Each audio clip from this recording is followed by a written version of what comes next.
Wolverine now has its release date. It's coming out on September 15th. I got to put this in front of me. September 15th this year. They announced it on a Blue Sky post on the 24th, and they said, go and wishlist the game now. This is the latest from Insomniac, the same people that made Spider-Man and Spider-Man 2. I mean, they announced Wolverine. How long ago did they announce it? I think it was like 3 or 4 years ago that they announced Wolverine. So people have been waiting for this for a really long time. And then we finally saw gameplay. I think it was at Summer Games Fest last year, or maybe it was at the Game Awards. I can't remember which one. But your memory seems to be rocking today. Is it? Okay. I think so. Yeah. So Wolverine, we learned about it apparently September 2021. Yeah, okay. I mean. So, yep. Yeah. So, and then we finally saw gameplay and we were like, holy cow, this looks really like they went over the top with this. And, some people are happy about that. Some people are not happy about that. I think it looks really good. It's definitely something that I am interested in, although you guys were calling it like Batman in a Batman skin. I was only cheekily referring to what Carrie was saying. I couldn't tell if Russ was being sincere or just doing the same thing. Because I said, oh, I can't wait to play the next Batman skin game where I'm surrounded by a bunch of enemies and press the X button. Yeah, but I mean, isn't that what you do in Spider-Man? And you like Spider-Man? Oh, well, I theoretically like Spider-Man. Ask me about my game progress in Spider-Man. Even though I own Spider-Man, okay. Miles Morales, and 2, I can't get through those games, man. I'm like at 26% complete, I think. I guess dang. I just remember him talking about them a lot. So maybe it's like, I ask, hey, Russ, what you been playing? He's like, I played Spider-Man for 5 minutes this week, but exactly. I couldn't stick it out. So okay, I tried so enough. Many times. Yeah. I would love more Arkham skin games, at least if they're this quality, right? I really enjoy Spider-Man, Spider-Man 2, and Miles Morales. I haven't finished 2 yet, but I did finish the first 2, so I'm looking forward to this. I really need to buy those games. Like I played a little bit of the first one because my son owned it, and I played a little bit of it, but I didn't stick with it because it wasn't mine, and so I was like, I just give it back to him. Anyway, so Wolverine's coming out. Number one, are you excited for this game? I'm going to say I am very excited for this game with a huge asterisk, which I will talk about in a minute. Rich, are you excited for Wolverine? Yeah, I'm very excited. First of all, I'd be remiss if I didn't mention, I'm gonna be bad news Bill. If I didn't mention this news came 5 days removed from the Blue Point news, like that.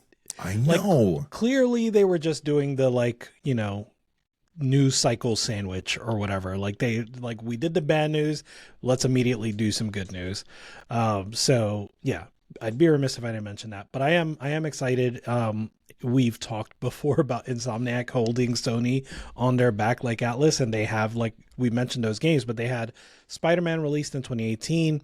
Ratchet & Clank Rift Apart released in 2021.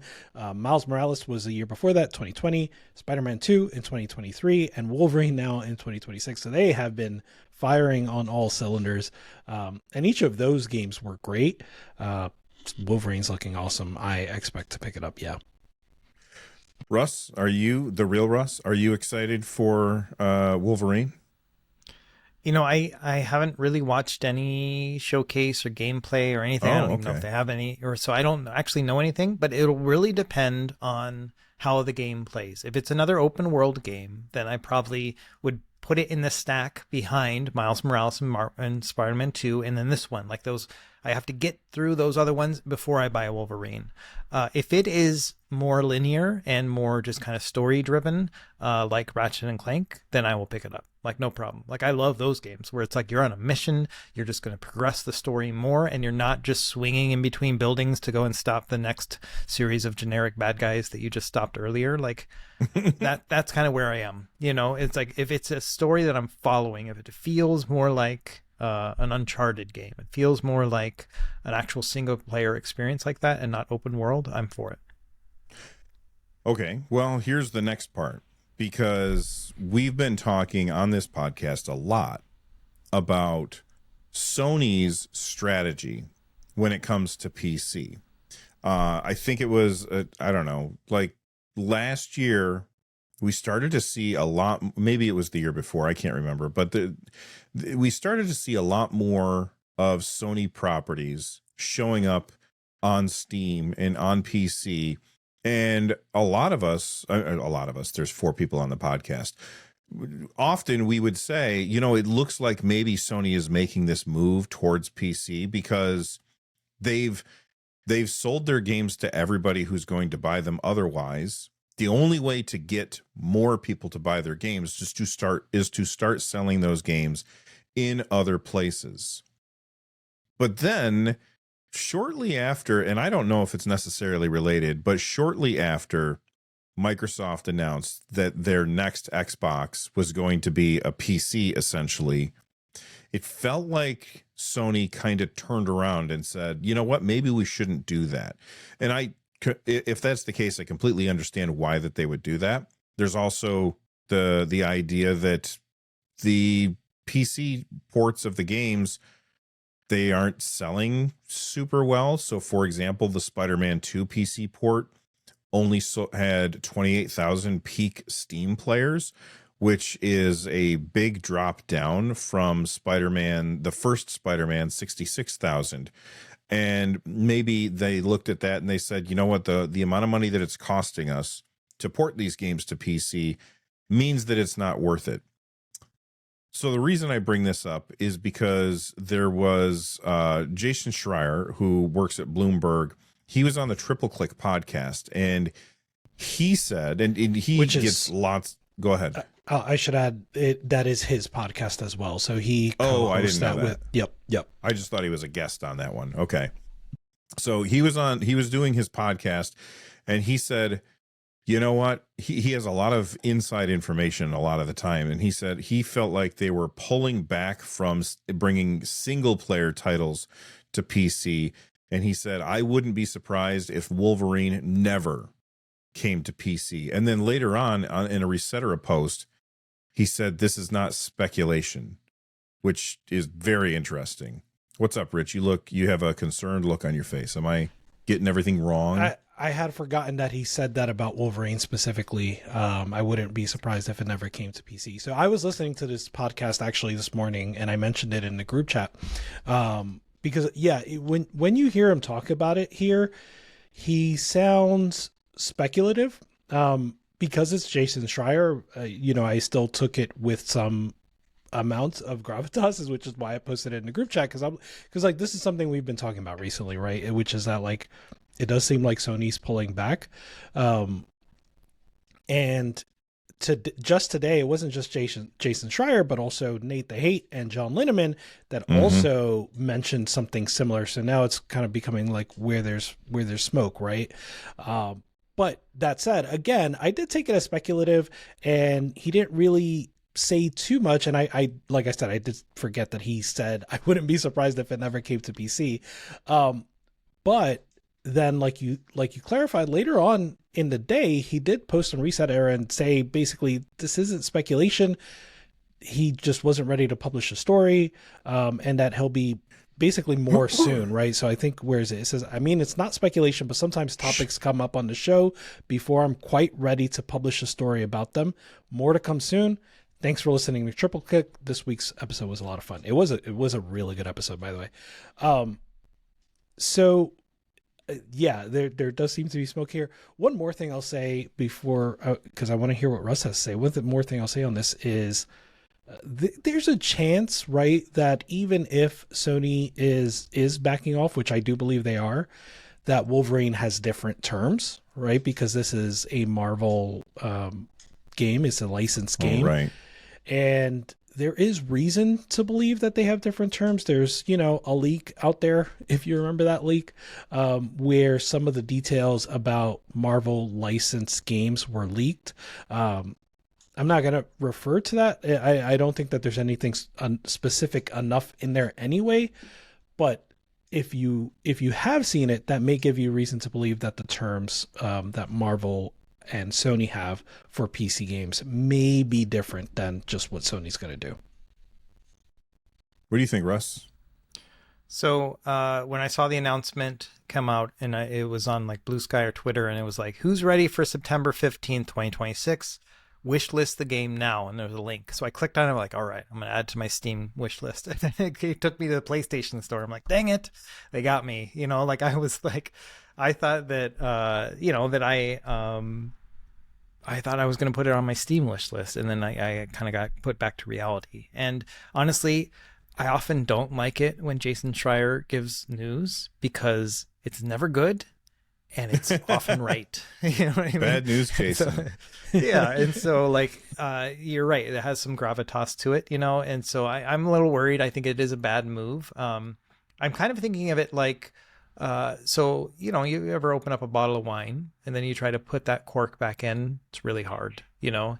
And I feel like this is what they're doing now. They're not going to get PC gamers who now have found the value in Sony games available on Steam and how that adds to their entire collection to transfer over from PC gaming over to Sony or to buy a PS5 so they can play these games. I feel like they're just creating an ecosystem where nobody's going to move over to play them on PS5 and we're going to wait it out. And I don't know, maybe they'll announce they'll never release it, but Sony doesn't seem to be the type of brand that will say, hey, by the way, we're not doing PC anymore. They're just going to not do it. And so I just think it's just a rough move, all things considered. Selfishly, I just want it to come to Steam because that's where I've been consolidating all these games. You know, I still haven't bought Ghost of Yotei, you know, and things like that. You know, Death Stranding 2, like coming to Steam, kind of leads me to think one way, and I was hoping that that would just be, you know, more par for the course. But yeah, I don't know. I'm mixed about it. Personally, I want it to go to PC, but I can see why, if they're trying to separate themselves from Xbox, that this might be the move they do. Yeah. I do have the very unpopular opinion that I think it's better for Sony to not to adopt an unpredictable strategy around PC ports, right? And which is what they have done at this point. Basically, like we said, we were getting ready for everything to kind of be like, oh, a year after, maybe we're going to get closer to day and date, and now kind of everything's out the window. And I think this benefits them. On that same podcast, earlier in that podcast, because the podcast is about Xbox primarily, Jason Schreier said, really, the death knell for Xbox was when they started releasing their games to PC, which I believe was 2016 or so. It made it unnecessary for those with a gaming PC to buy an Xbox at all, which kind of is the beginning of the end for them. And I tend to agree, right? Like the more time went on, there was less reason to buy Xbox hardware, and that continues to be true. And I think that Xbox hardware was sort of a load-bearing wall for Xbox, or at least the Xbox brand as we know it. And I think that's even more true for the Sony PlayStation brand. And so giving people a reason to consider buying a PlayStation, I think benefits Sony and even Sony-made games. I think, okay, so there you said a couple things there that I want to disagree with. The second, I'm going to start with the second thing because it's the most recent. Where he said the death knell of Xbox was when they started shipping games on PC. I think that feels like a post hoc ergo propter hoc, where after, therefore, because of. You know what I mean? It's coincidence. Correlation does not equal causation. You know what I mean by that? Like, just because those things happen, like one thing happened after the other, doesn't mean the first thing was the cause of that. I think that those two things just happened concurrently.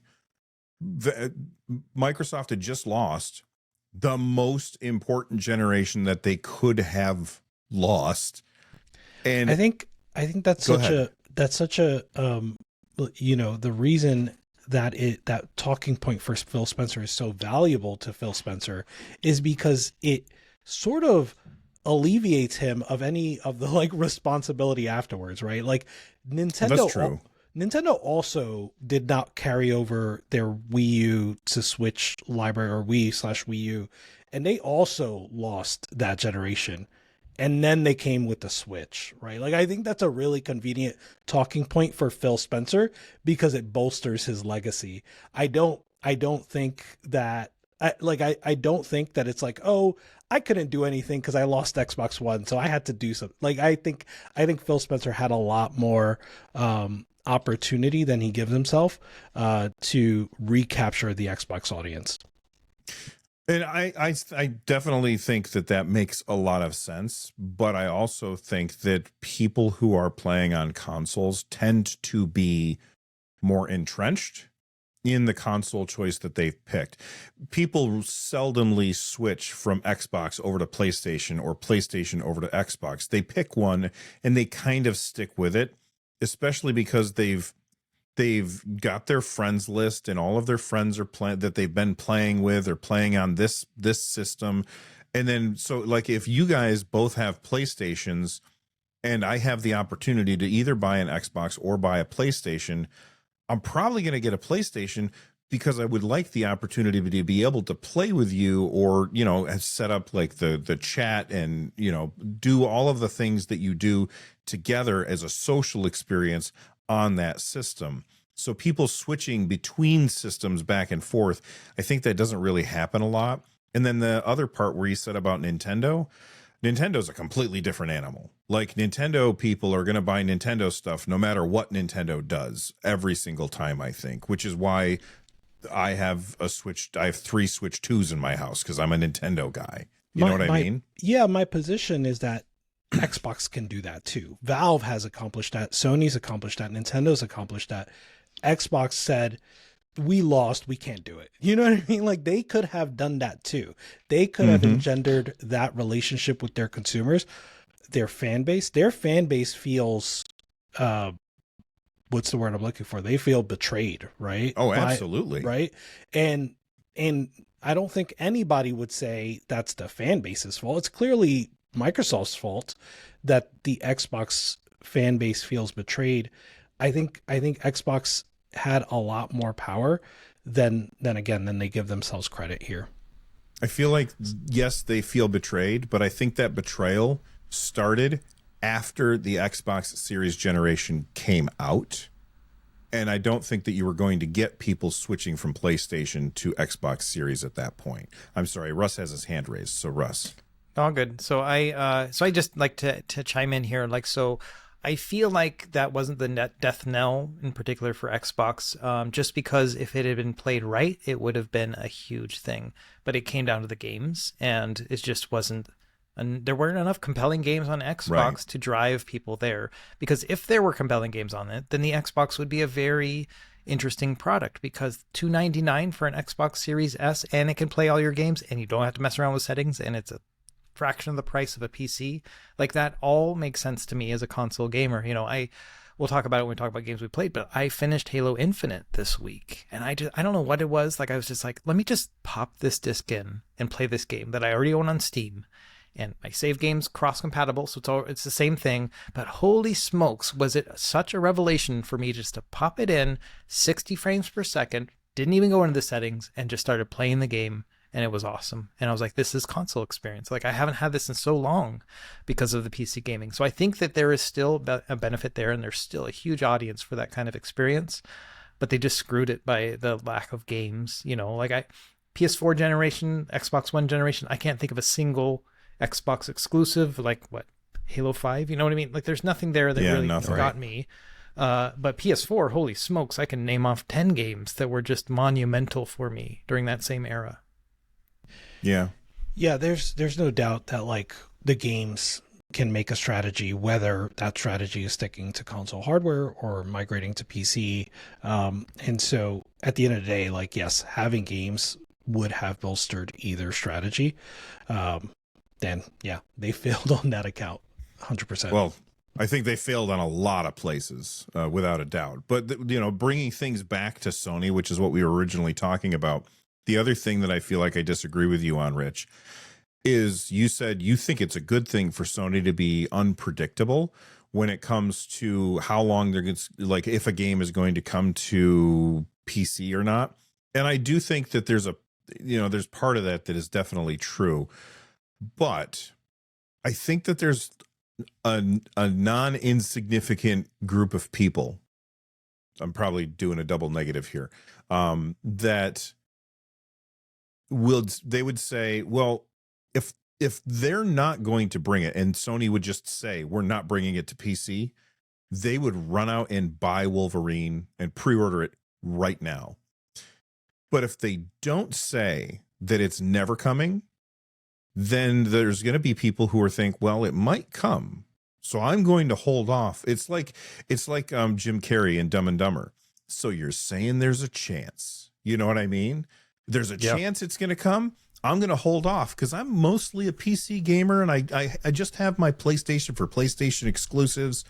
And this seems like it might be a PlayStation exclusive, but it might not be a PlayStation exclusive. So I'm going to wait and hold out hope so that I can play it on PC with, you know, the same thing that they did with like God of War. When they brought God of War over, they're like widescreen, all these features, blah, blah, blah. And it's like, okay, that's what the people want, but they're not sure if they're able to get it or not. So they're just not going to buy the game because they don't want to double dip. You know what I mean?